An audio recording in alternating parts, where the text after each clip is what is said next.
with me, your man, Louie T. Welcome to the 2020 NFL Draft Wrap-Up Series, where your man Louie T aims to break down all 32 teams in the National Football League's 2020 NFL Draft using our brand new grading scale from 5 to 1. Each pick will be assessed a score, and then we will tally up all scores, divide by the number of picks, which will yield us an overall grade for that team's draft. We'll then move on to the next team in the series picked by you. That's right, you, the viewer out there, are in total control, as this is the U-Pick format. Simply be the first to leave a comment in the comment section of this and future videos in this series stating two things: the phrase next and the team you'd like to see next. Some examples would be Chiefs next, KC next, Kansas City. You get where I'm going with this. Matter of fact, the next team up in the series is none other than the Super Bowl defending champion, Kansas City Chiefs.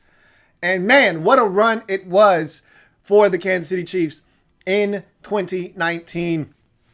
It's amazing because you look at the heartbreak of 2018, having an opportunity versus the Patriots at home, not getting it done, losing in overtime to Brady and company, coming all the way back. And remember, it was a rocky 2019 season. It was not the cleanest. Mahomes went down with an injury. It was an up and down type of season, but they rallied. They put it all together. Mahomes got healthy towards the end of the season, and everything kind of fell into place at the right time for this Chiefs football team. Remember, the defense wasn't all that great under new defensive coordinator Steve Spagnuolo early in the season. It was a lot of the same from when we saw them with Bob Sutton. And so a lot of people were asking, what's the real big difference? I remember that Titans loss late in that ball game, losing to the Titans on the road, and thinking, what's the difference between Bob Sutton's defense and this defense? It's not much of a difference. But I knew they were better, and I had talked about that throughout the course of the year, and Mahomes got back and got healthy, and all of a sudden they put all the pieces of the puzzle together. They got to the postseason, had a miraculous comeback, and one for the ages, honestly, after falling behind the way that they did at home to the Texans and then absolutely blowing them out in that football game. You almost forget that they were down big early in that football game when you look at that final score, but that's nor here nor there. Then the epic comeback in the Super Bowl, down 2 scores by 10 in the fourth quarter with 7 minutes left, and then to score 14 unanswered and ultimately win the football game speaks volumes as to what this Chiefs team is all about. And so, honestly speaking, you know, you look at Brett Veach and company and what they needed to do in this draft. You really say on the offensive side, not really much needs to be done here. Honestly speaking, maybe some offensive line help in particular, interior-wise, could use a guy or two, maybe a tackle for the future. But honestly speaking, there wasn't much here that the Chiefs really needed per se on the offensive side of the football. The defense could use some work, as it always can in Kansas City. And so their first pick in the draft was one that we thought could happen, wasn't sure it would. It did. It's one of those picks it's like an icing on the cake. It's that little cherry on top. It's very unnecessary, but boy, does it make it that much better. And so Clyde making the selection that they did is just simply sprinkles on top of what's already a delicious offense in Kansas City. And then you look at what else they were able to do. I think this is actually a pretty solid draft. I didn't love some of the things at the back end of the draft, but early on in this draft, I thought the Chiefs knocked it out of the park. And so let's take a look at what the Chiefs did here in the 2020 NFL Draft. And as you can see, all 6 of the Chiefs draft picks are on the screen in front of you. I will be reading from my write-ups here in front of me. I've broken down each and every single one of these players, and we will start in the first round. 32nd pick overall, which is where everyone wants to select in the NFL draft, and not because you traded there, but because that is your pick that you earned. Running back out of LSU, Clyde Edwards-Helaire is the selection to get this Chiefs draft started. 5'7", 207 pounds, ran a 4.6, 140. Honestly, his 40 time isn't what makes him special. That wasn't going to deter a team if they fell in love with his game and what he brings to the table. That wasn't going to deter a team from picking him. And I'll be honest with you, I didn't see 4.61 on tape. I didn't see a 4.4 either, but I thought he would be like a 4-5 type of guy. And so that was a little bit slower than I expected, but it doesn't really matter. He plays faster. And that, again, that's not why you're drafting Clyde Edwards-Helaire here in the first round. He just brings so much more than, top end speed or lack thereof to the table. 215 rushes for 1,414 yards and 16 scores on the ground.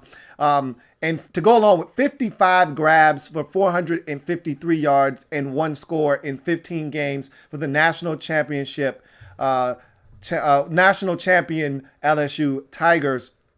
And you look at his career, 370 rushes for 2,103 yards and 23 touchdowns to go along with 69 grabs for 595 yards and 1 score in 41 games. So when you look at Clyde Edwards-Helaire, there's a complete package here. I had a second round grade on him.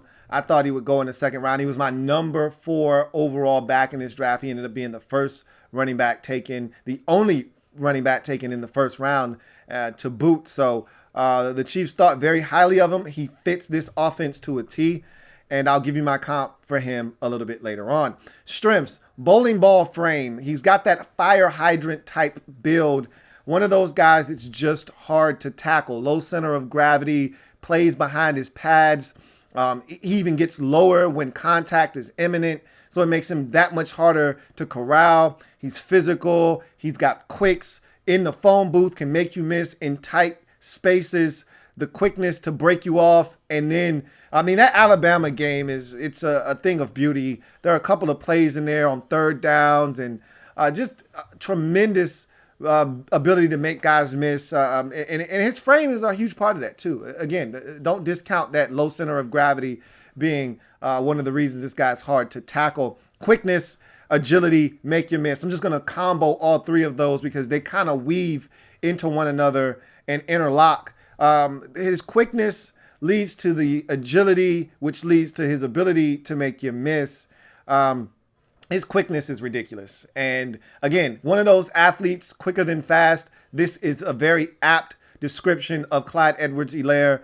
His quickness is ridiculous, especially in short spaces. My goodness. Some of the moves he's able to pull off, you're like, okay, there's no way out in space this guy isn't going to at least slow him down, get a finger on him, and allow his teammates to come clean up the mess. There are times where guys are within inches of him and they don't even lay a finger on this guy. It's amazing how he can go 1-2 step and then another spin off of that, and all of a sudden you don't even touch this guy and he's going down the sideline for an additional 12 yards on 3rd and 7, and it looked like he should have been stopped. That was one of the signature plays of that Alabama game. If you recall, it's like 3rd and 7. Alabama brings a well-timed blitz. Joe Burrow doesn't stand a chance. He sees Edwards-Helaire in the flats, and it's a dump down. It's literally at the line of scrimmage, essentially. And there are 2 Alabama defenders out there. There's no way this should end up being a first down. He jukes the corner out there on an island in Trayvon Diggs. There's another defender that tries to get over there but can't because Diggs didn't even lay a finger hardly on him to slow him up. He's able to tiptoe his way down the sidelines and pick up 8 yards on 3rd and 7, or it might have been 3rd and 10 and picked up 11, or whatever the case may be. It was an impossible conversion, it looked like at the time, but that's what he brings to the table. It was a crucial part of the game because if you remember, Alabama was mounting a comeback after being down by 20 at half. They had cut the lead down to 6, and it was 33-27, and they were coming, and all of a sudden, that play right there gave LSU a fresh set of downs when they would have had to punt, and they went down, scored a touchdown. The rest is history. And so this guy is amazing. Versatility, I think that's the thing that the Chiefs really fell in love with, was what this guy brings to the table in terms of an all-purpose back. This guy can catch it. He can run it. There's a lot that he brings to the table that they just don't have on the team right now. And they had it when they had the other back that got suspended and ultimately released, Kareem Hunt. They had that in Kareem Hunt because Kareem could catch it out of the backfield. Kareem could run it. And so they could do so much more offensively. And, I've always said that I was a huge proponent of Damian Williams. I think he's a really underrated back in this league. But Clyde Edwards-Helaire is just slightly different, a lot quicker than Damian Williams. Williams can catch it out of the backfield too, but Edwards-Helaire just adds a different dimension to this offense, and I think that's what they saw in him.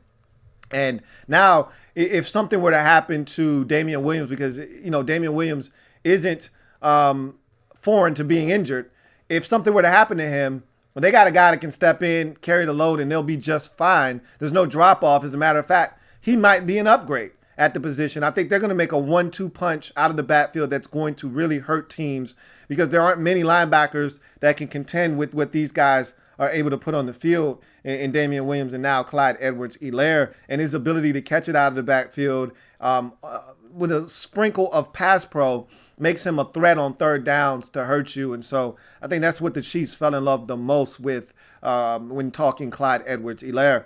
Yards after contact. Again, that's where that frame comes into play, that low center of gravity, playing behind his pads, and then the ability to just make guys miss out in space. And I'll go ahead and couple it with my final pro for him is contact balance. I've talked about this numerous times with other backs that have come into this draft and into the league.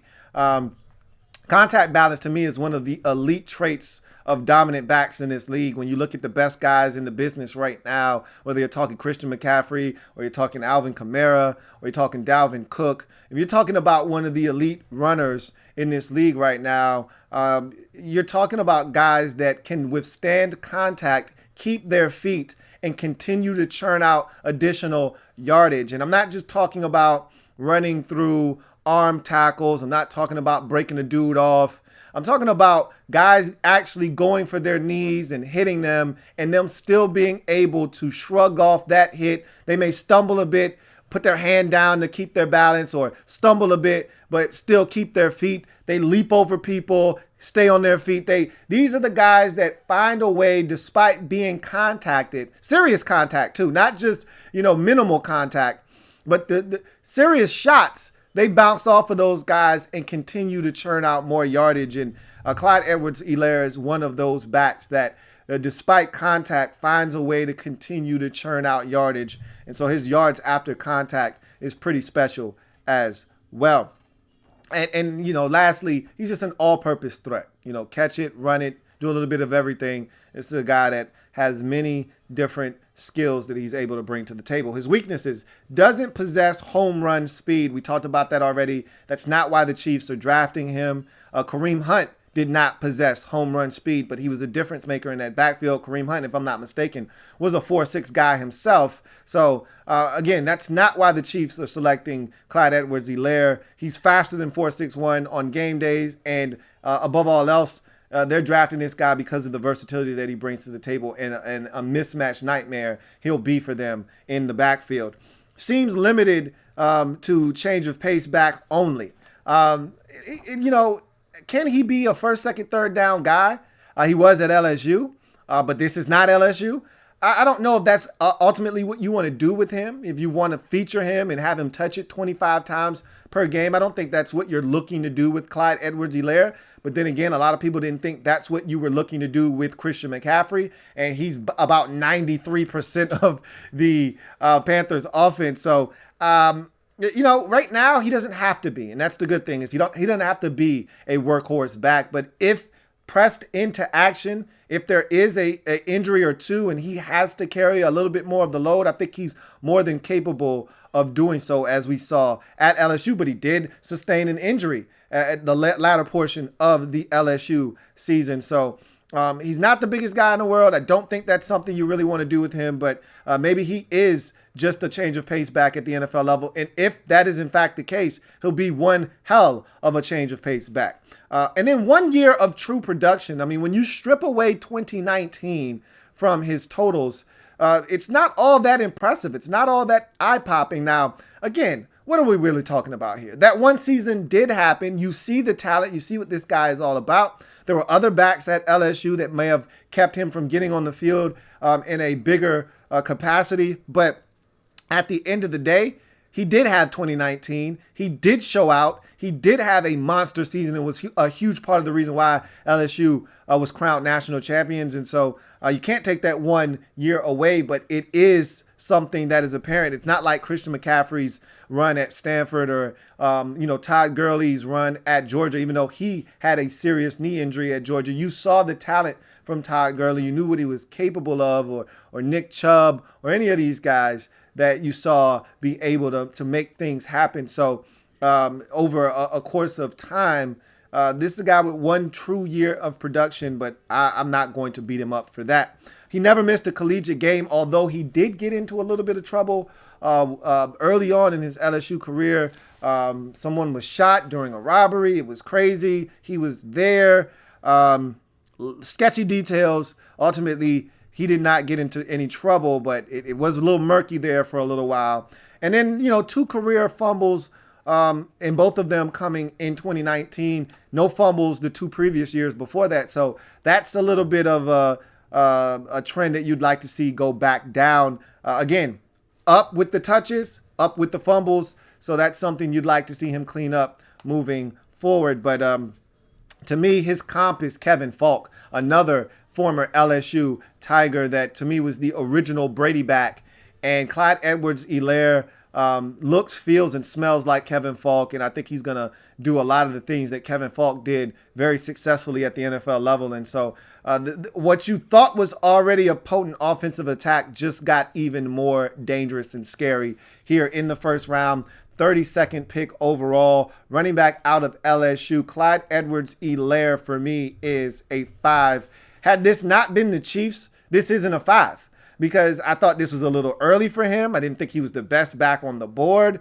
But when you think about the Chiefs and what they want to do offensively, I can't think of a back in this draft that fits what the Chiefs do better than Clyde Edwards-Helaire. And so to me, this is like a match made in heaven. And so the Chiefs get even more potent on offense with the selection of Clyde Edwards-Helaire to start their draft. We go to the second round, 63rd overall selection. Linebacker out of Mississippi State, Willie Gay Jr. is the selection. 6'1", 243 pounds, 33-inch arms, 4'4", 640, and a 39.5-inch vert. Ay. 3.5 tackles for loss, no sacks, 1 forced fumble, 1 pass breakup, 1 INT, and a pick 6 in just 5 games in 2019. We'll talk about that a little bit later on. For his career, though, 11 tackles for loss, 6 sacks, 2 forced fumbles, 4 pass breakups, 3 INTs, and, of course, that 1 pick 6 that we just mentioned in 31 contests. I had a second round to early third round grade on Willie Gay, so he went right in that sweet spot, literally back into the second round to early third round, which is what I had him in. You got him right at the back end of the second round, so that's good value there. Had him as my 10th linebacker in this draft. He was the 6th taken.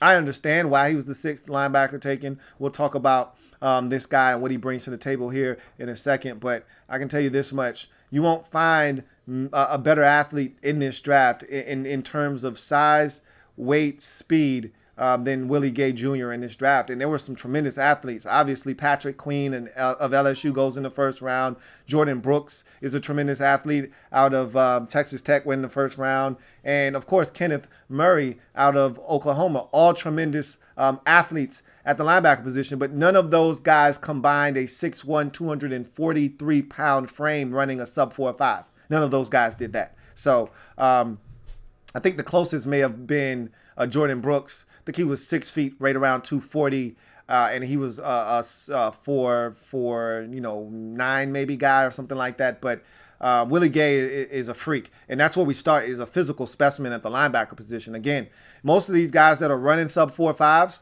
you're looking at 229, 230, 5 at the best. At max 235, but generally you're talking 232, 229, 226, somewhere in there when you're talking a sub 4.5 40 or anything around that for that matter. This guy's 243 pounds. and running a sub 4.5 40 at 4.46. So this guy is a height, weight, speed specimen. He's a physical specimen at the linebacker position.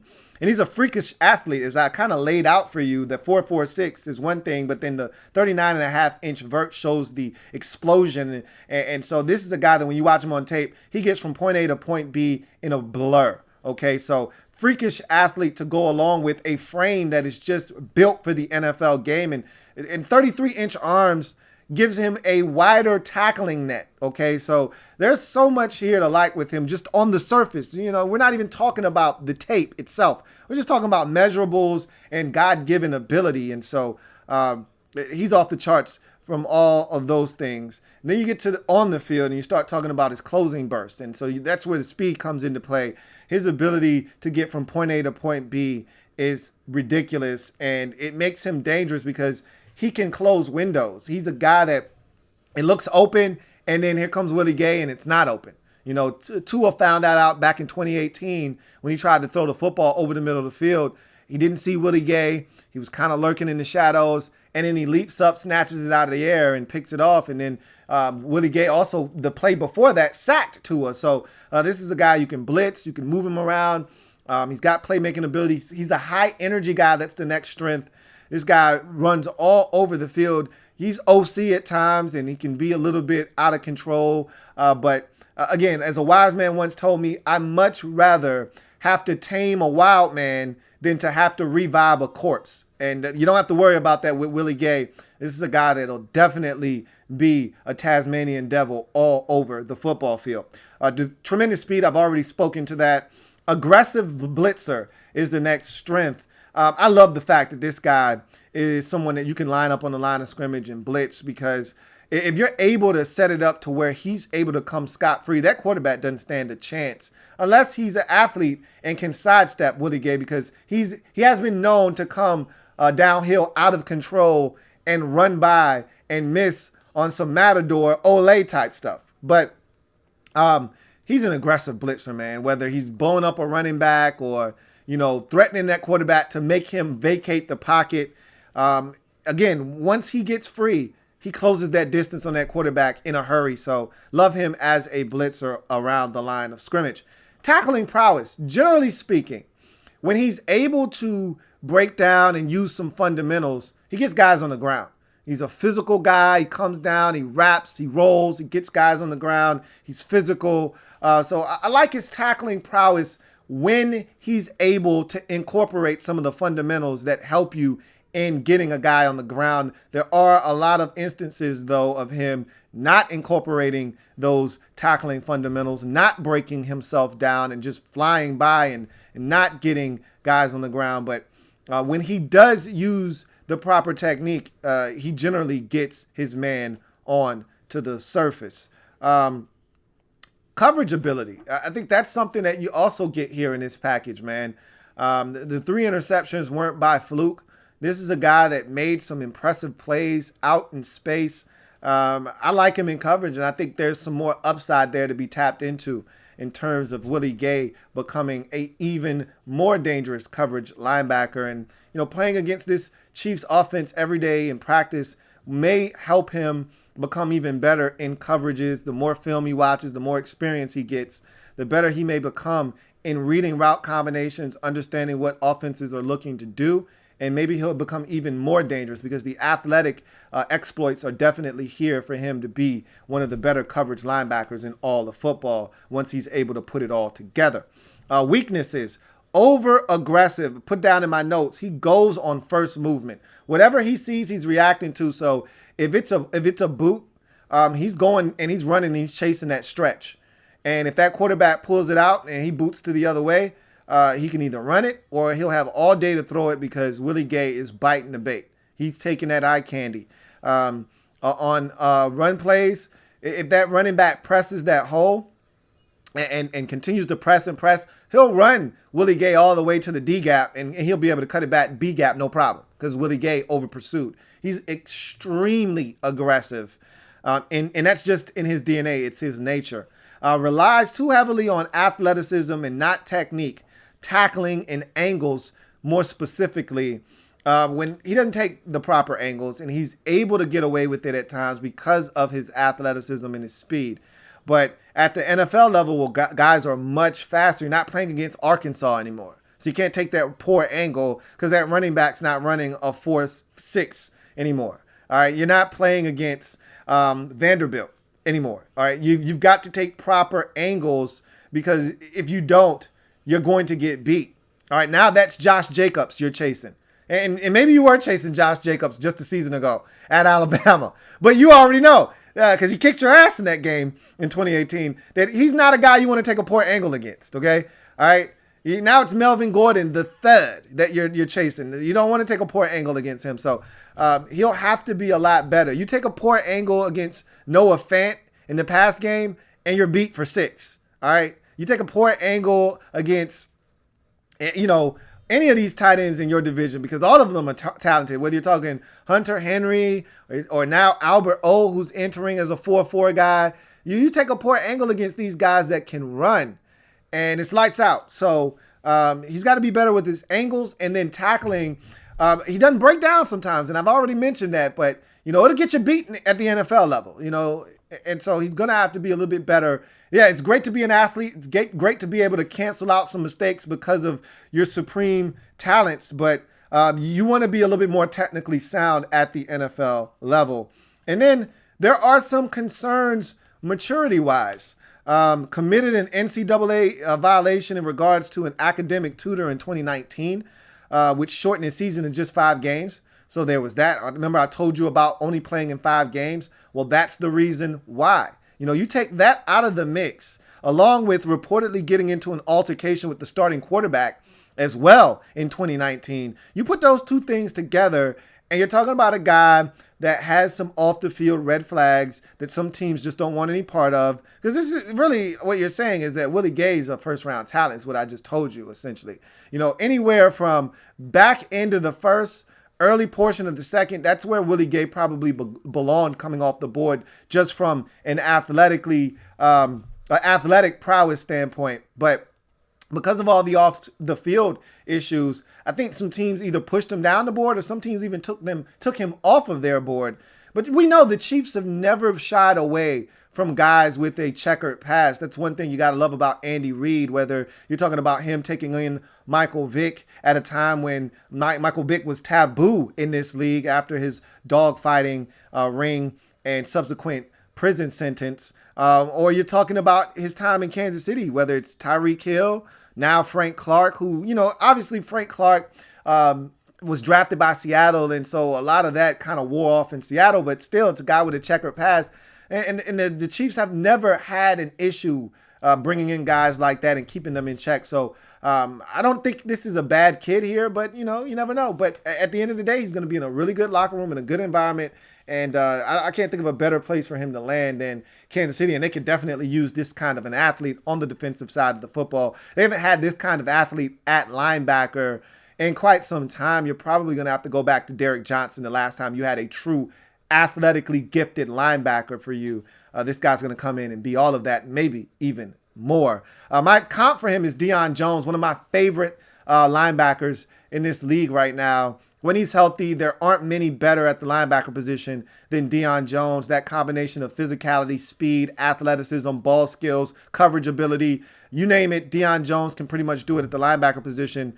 And I see a lot of those same principles. And Willie Gay's a much bigger player than Dion Jones. Dion Jones came into the league at like 229 pounds. I went back and looked at my notes because a lot of the same things I wrote down for Dion Jones, I wrote down here for Willie Gay. They're very comparable. But, Willie Gay's probably a full 15 pounds heavier than that of Dion Jones when he came into the league. So this is a different breed here. This is a different specimen here in Willie Gay. And so here in the second round, 63rd overall selection, linebacker out of Mississippi State, Willie Gay Jr. for me is a 4 for the Kansas City Chiefs. This is an excellent pick for a defense that could use a shot in the arm athletically and speed-wise. And so he comes in right away, and I think he gives Steve Spagnuolo a little bit of a toy to play with in that front 7.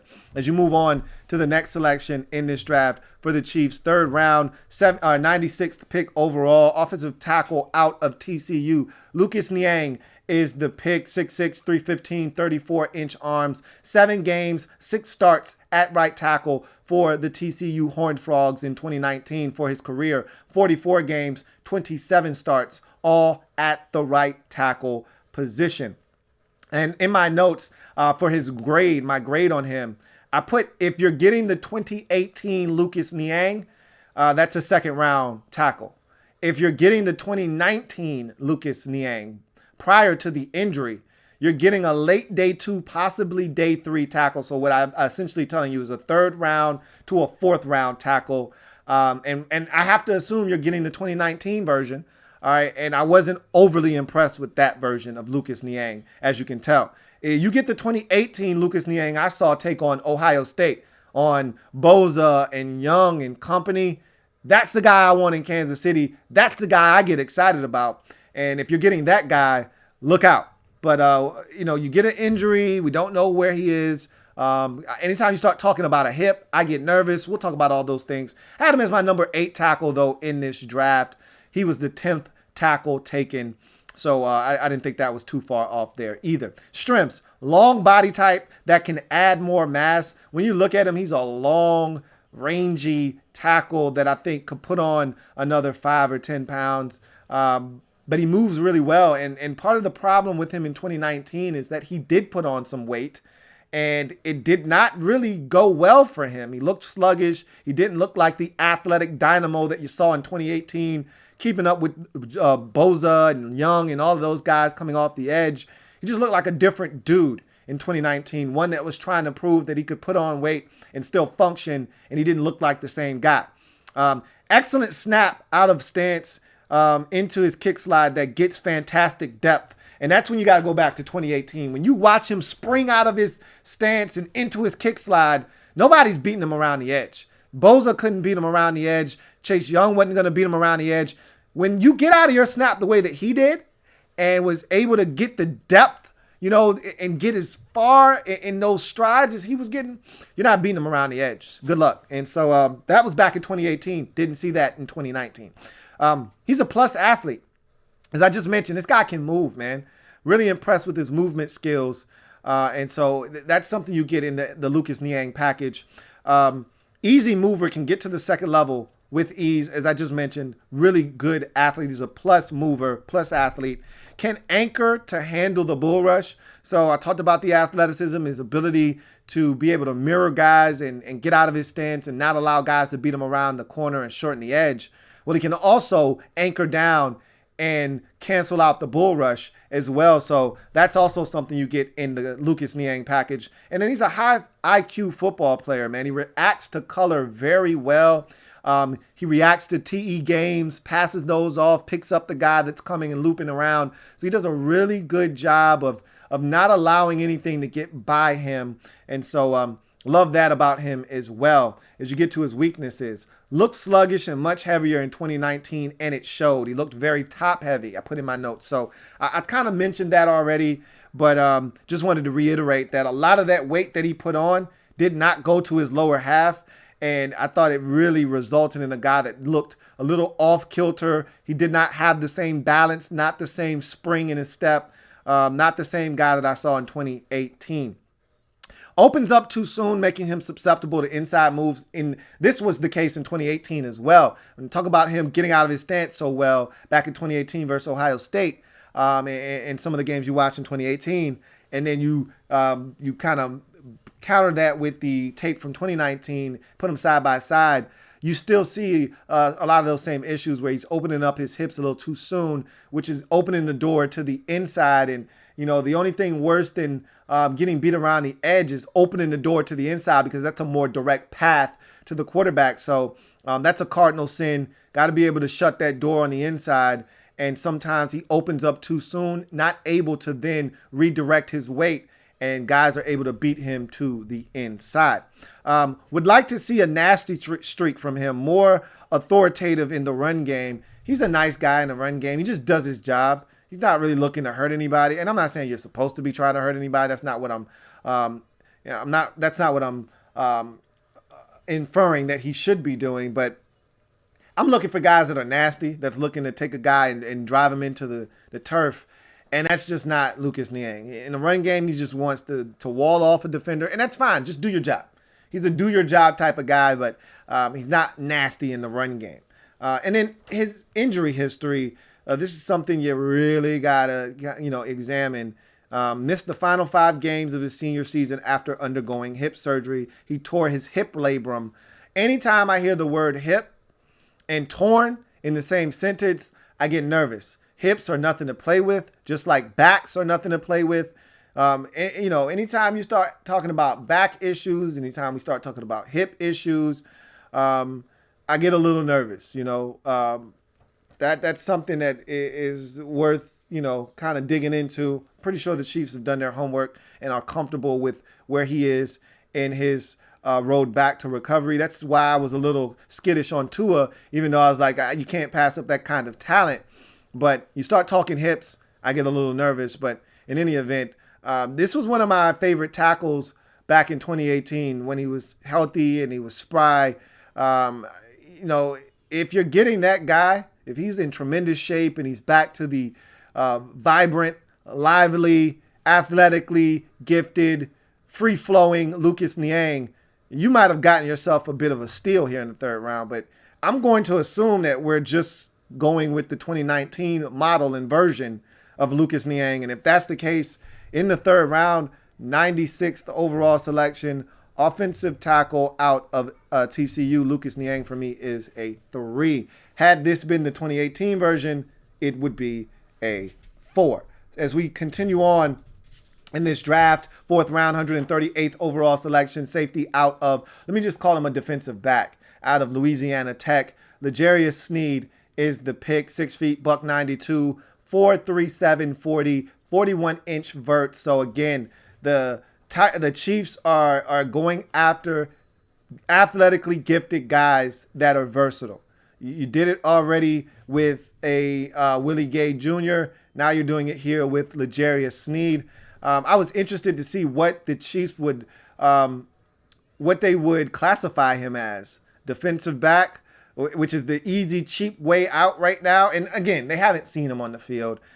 They've probably got an idea of where they want to play him, but he's versatile, similar to Kendall Fuller, who was on the squad last year that could play some corner and play safety for you. This is a guy that can do the exact same thing. Can play a little bit of the slot, can play out wide, and can play safety for you. So you were probably looking to replace Kendall Fuller and have a guy give you the versatility that he gave you.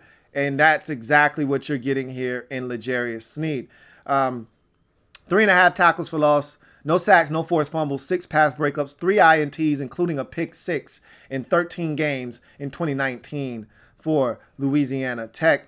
For his career, 6 tackles for loss, 2.5 sacks, no forced fumbles, 20 pass breakups, 8 INTs, and 3 pick 6s in 51 games. So what I essentially just told you is that this is a playmaker and a ball hawk that when he gets the football in his hands is looking to take it the distance. Had a 4th round grade on him. I'll give you my comp for him a little bit later on. Strengths, height and speed, 6 feet and running a 4.37. That'll get you in the door every single time in the National Football League. And really it doesn't matter what position you're playing, safety or corner. Those measurables and that speed, that'll get the job done every single time. So 6 feet and 4.37 goes a long way in this league. High IQ football player. The 20 pass breakups and the 8 INTs kind of gives you a little indication of what this guy is capable of, but it doesn't really do it justice because he's a really smart guy. And he understands route combinations and what the offense is trying to do. And that allows him to get the jump on a route and pick it off or get his hand in there and break up the pass. And guys like that are really, really dangerous. You have one on your team already in Tyrann Mathieu, guys that just understand what the offense is looking to do, reading quarterback's eyes and allowing that quarterback to take him to the football. And before you even pull the trigger, he's already there waiting for you to make that mistake. And L'Jarius Sneed is another one of those types of players that you're adding to the mix. Tremendous ball skills, 8 interceptions. It should be all you need to see and hear to understand that this guy has tremendous ball skills. Versatility, I already mentioned that this is a guy similar to Kendall Fuller for you the last couple of years. able to play both the cornerback and safety position. For the first 3 years of his career at La Tech, he was a cornerback. Only his senior season was a season spent at safety. So this is a guy that, for all intents and purposes, was a corner, moved to safety, had a successful season with the 3 interceptions. So the Chiefs are liable to put this guy anywhere on the field that they like on any given snap, So again, that versatility is something that the Chiefs probably were intrigued by, and probably one of the big reasons why they pulled the trigger here in the 4th round with L'Jarius Sneed. Willingness to tackle. He's not the biggest guy in the world at $192, but that doesn't mean he won't throw his helmet in the fray. And so he's a guy that is willing to get dirty and get in there and be around the football when it's going down. There are a lot of guys that I've watched on tape this year and in past years that are more than content being an onlooker. Man, it's starting to get real physical, hot and heavy over there. I think I'm going to take a couple steps back this way and watch from afar. You guys look like you got it. If he somehow miraculously gets out of that pack, I'll be here to clean it up. But I don't want any parts of that. That's not L'Jarius Sneed. He's jumping in there, and he's willing to get dirty with the rest of his teammates. Above average lateral agility and change of direction. I actually think he's much better running across the field than he is vertically, which the 4.37, you would think he would be great running in a straight line. But I feel like his change of direction and his ability to plant and drive on some balls and go make plays across the field seem to be a little bit ahead of his ability to flip his hips and run. And so I think he's got above average lateral agility and change of direction. Weaknesses. Needs new brake pads as a cornerback. And what I mean by that is he cannot stop. When a guy runs a comeback, he keeps going and going and going. He's like the Energizer Bunny, on skates.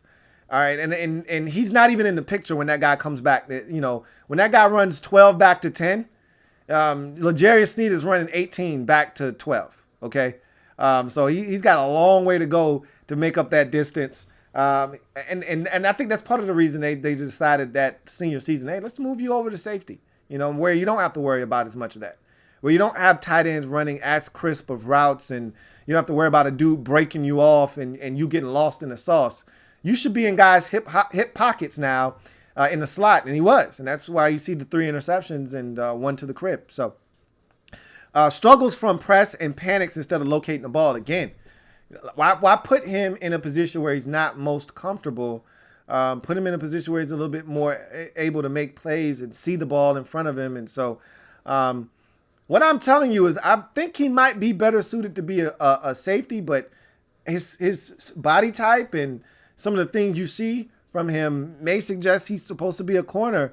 We'll see what the Chiefs decide to do. But I thought he was a guy that looked like he panicked a bit with his back turned to the football versus being a safety. He can see everything. Everything's in front of him, and he can react to what's going on in front of him. And I think he's a much better player in that regard. So can get a bit grabby down the field. That's at safety or at corner. More so corner than safety, but he's a guy that can get a little handsy down the field. And then not the ideal size nor physicality desired for the safety position. So you kind of find yourself in quite the conundrum if you're the Chiefs. If you're satisfied with what you see from him, because again, he's not afraid to tackle, but he's no thumper by any stretch of the imagination.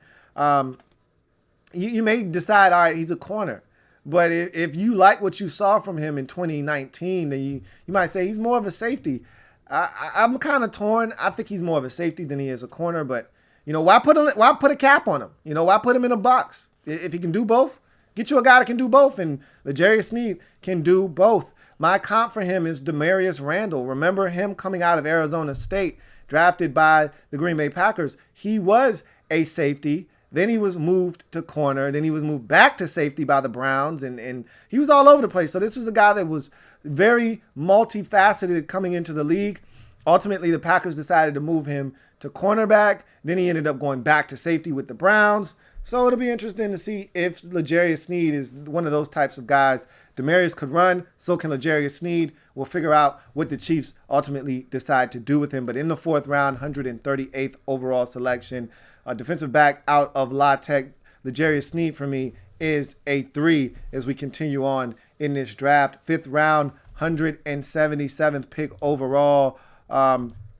Edge rusher out of Michigan, Michael Dana is the pick. 6'2", 261 pounds, 477, 40.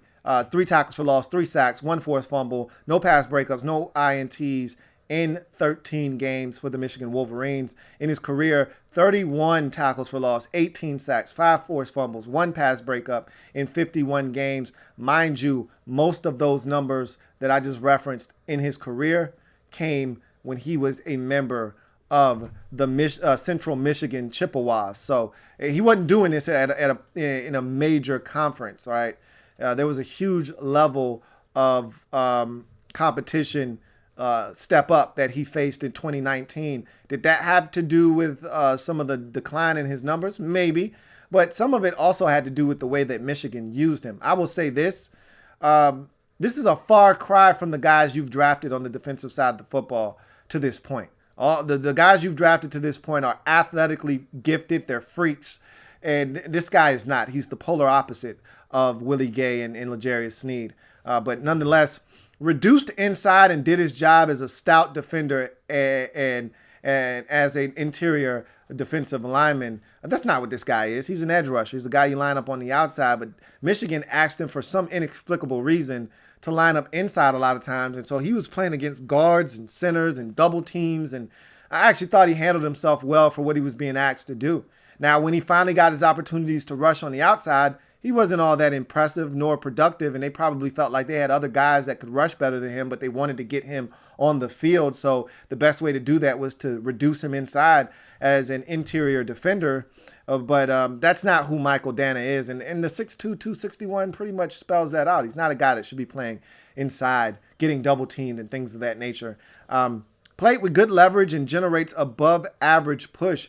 I actually was surprised because I looked at his weight and then I looked at his body type and I looked at him and I'm like, he's probably going to get obliterated inside. And he actually held his own. And there were some times where he was able to push the pocket a little bit and, force the quarterback to make a quicker decision or vacate. And so plays with good leverage. He's already a shorter guy at 6'2". So, when you and again, 6'2" is fine when you're outside. But if you want to reduce a guy inside, now 6'2" seems a little small inside with those guys. So, just felt like he did a hell of a job for what he was being asked to do.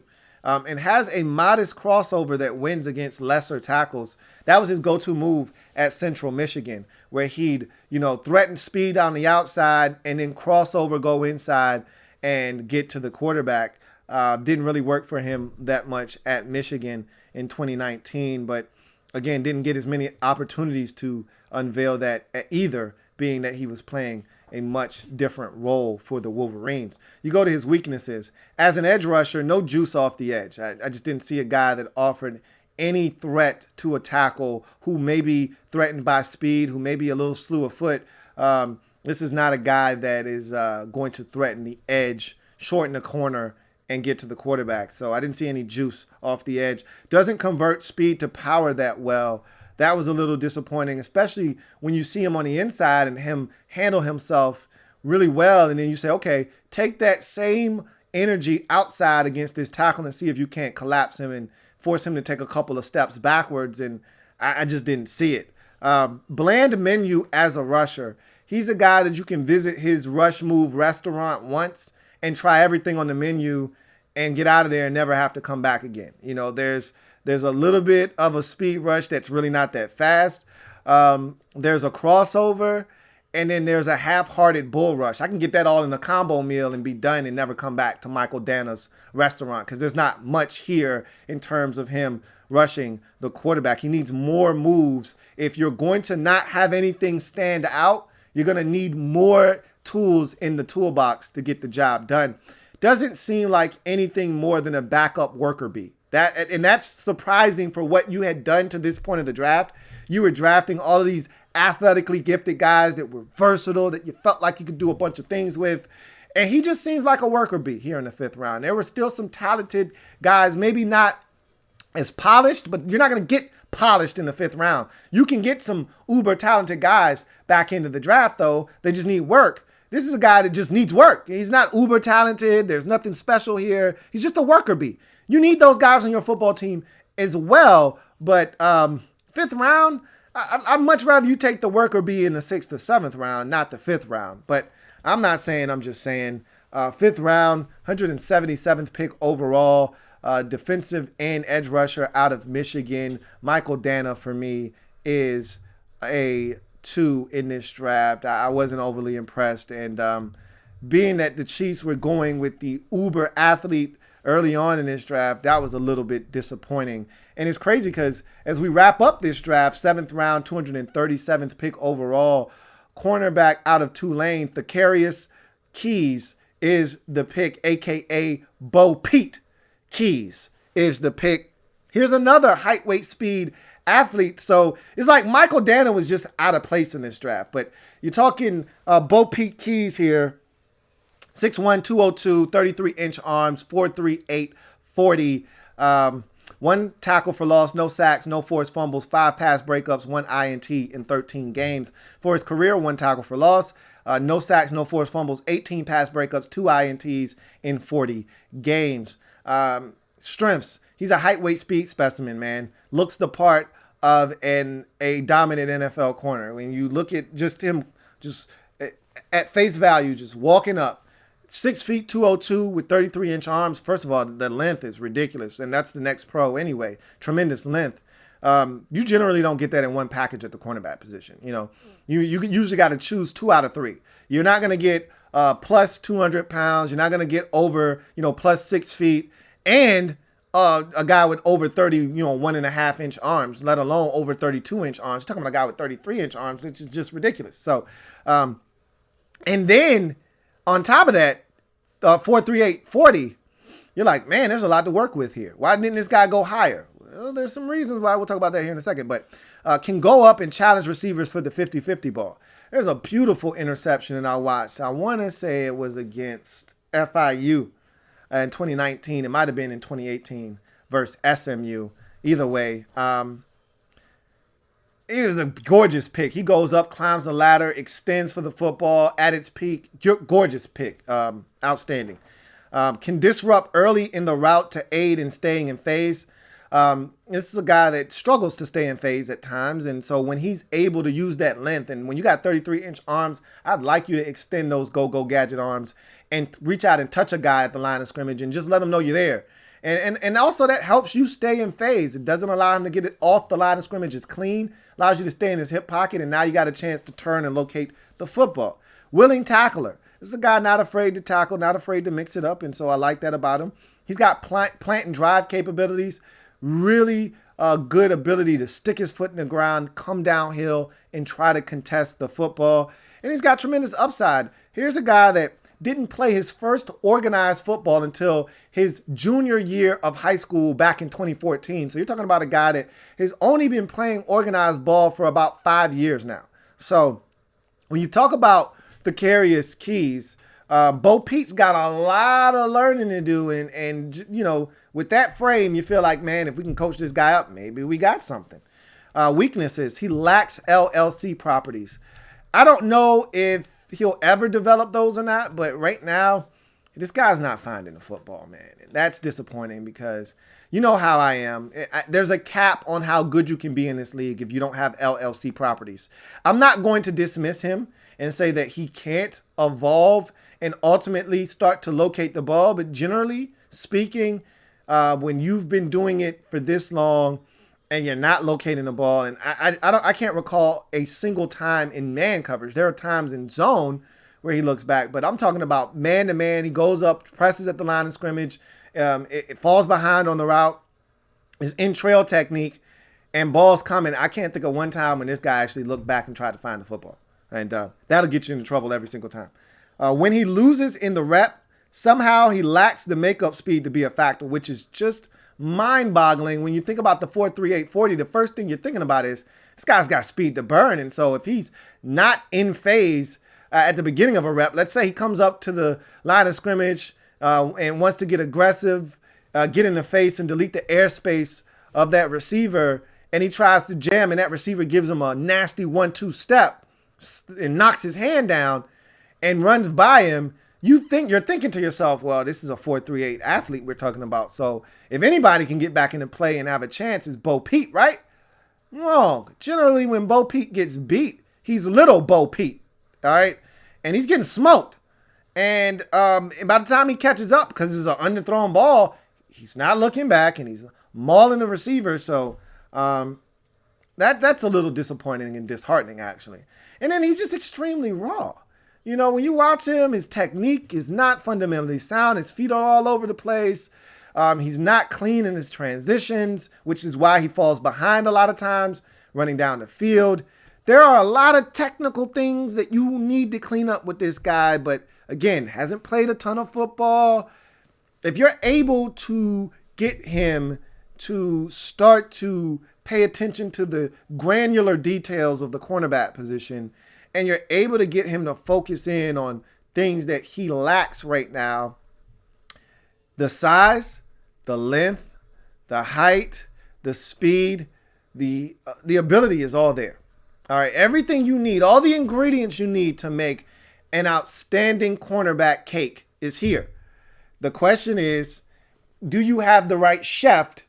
And are these ingredients going to be able to last long enough for you to actually get a product that is consumable? We'll see. All right. Can you get a product that's consumable? It's going to be interesting, but these are the kind of guys you're taking in the 7th round. Not a lot of experience. Everything you're looking for just needs some time. 7th round, 237th pick overall, cornerback out of Tulane. Thacarius Bo Pete Keys, for me, is a 2 to wrap up this Chiefs draft. So, thought it was a solid draft all in all. I mean, I wasn't overly thrilled with the final 2 picks, even though Thacarius Keys is very interesting. The Michael Dana pick is a little bit of a head scratcher, I will say, but all in all, you get an offensive playmaker to start out, and then you get some really interesting pieces defensively in Snead and Gay, and also you got a really, really big-time tackle if he goes back to his 2018 form in Niang. So I thought it was a really, really well-done draft for it to be abbreviated and only 6 picks by Brett Veach and company. So all in all, what they did amounted to a 3.17, which nets you a B- in the 2020 NFL Draft Wrap-Up Series. They didn't need much coming in, honestly speaking, anyway. So this team is pretty much coming back as is. There are a couple of pieces that are gone. They're not huge influential pieces, you know, guys that can't be replaced. So you get Chris Jones back on the franchise tag. That's the guy that had to come back, and I think you're ready to rock and roll and try to defend what's yours. And so this was a solid draft to add to the mix, and we'll see what happens. But it's going to do it for me, your man, Louie T. Thank you for joining me. Remember, if it's not your man T, it's not the best NFL coverage. It could be. Also, remember, if you haven't already done so, subscribe to the Louie T Network for more great content. Turn on that notification bell so you don't miss a thing. Like the video while you're there as well. Also, if you want to stay abreast of what's going on here on the Louie T Network, make sure you're following me on socials at Louie T Network on Twitter, and on IG, Louie T Network _. All of that can be found down in the description, along with a link to the podcast, Louie T Network Podcast. Brand new episode up and available. Check that out. Okay. And so, with that being said, I'm going to glide to the side. You guys enjoy. Take care. We will reconvene, talk more Chiefs football down the road. Don't you miss it. Make sure you subscribe if you haven't already done so. Until then, stay safe, take care, and have a good one.